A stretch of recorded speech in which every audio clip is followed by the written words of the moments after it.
মুনামি কিটচেনলৈ আৰু এটা ৰেচিপিৰ সৈতে আপোনালোকক সকলোকে নমস্কাৰ জনাইছোঁ। আজিৰ ৰেচিপিটো হ'ল মুৰ্গী মাংসৰ সৈতে নৰসিংহ পাতৰ জোল। তেনেহ'লে আহক কেনেদৰে বনোৱা হৈছে ৰেচিপিটো আৰম্ভ কৰোঁ।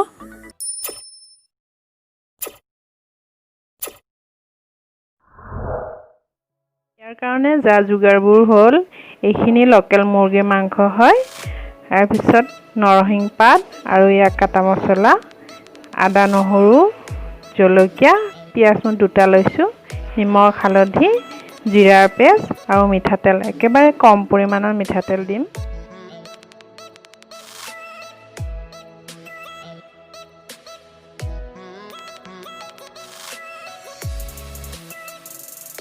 এতিয়া মই এইখিনি মিক্সিত পিচি ল'ম।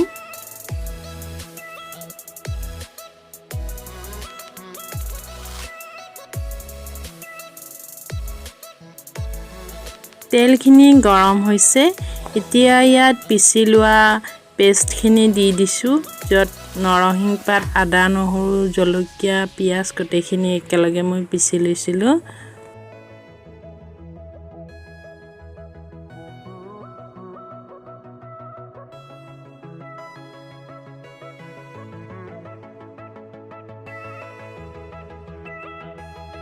সোৱাদ অনুসৰি নিমখ দি দিছোঁ।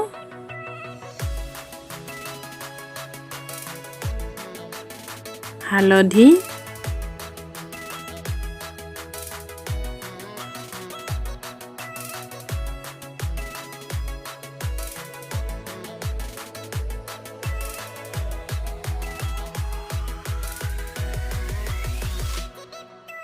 আকৌ ইয়াত জিৰাৰ পেষ্টখিনি দি দিছোঁ। এতিয়া এনেদৰে অলপ ভাজি ল'ম, যেতিয়ালৈকে মছলাৰ কেঁচা গোন্ধটো আঁতৰি নাযায়। মাংসখিনি দি দিছোঁ।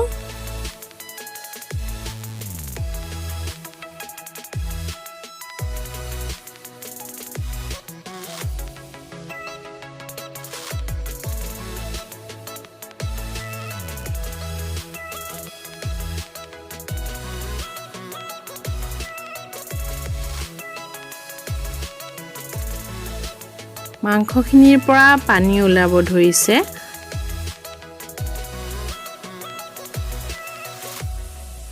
এনেদৰে ভাজি থাকিব যেতিয়ালৈকে মাংসৰ পৰা ওলোৱা পানীখিনি শুকাই নাযায়।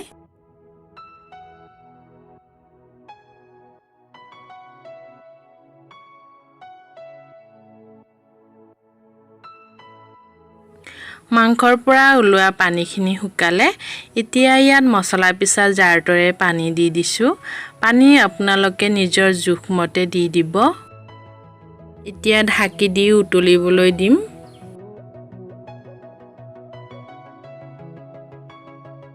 এতিয়া ঢাকনিখন গুচাই দি মাংসৰ জলখিনি অকণমান শুকুৱাই ল'ম।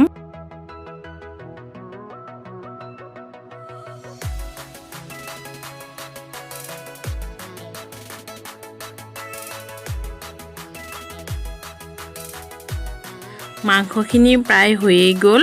মই মাংসৰ গ্ৰেভিটো ইমানেই ৰাখিছোঁ। আপোনালোকে নিজৰ মতে ৰাখিব, ডাঠ বা পাতল যেনেকুৱা ভাল পায়।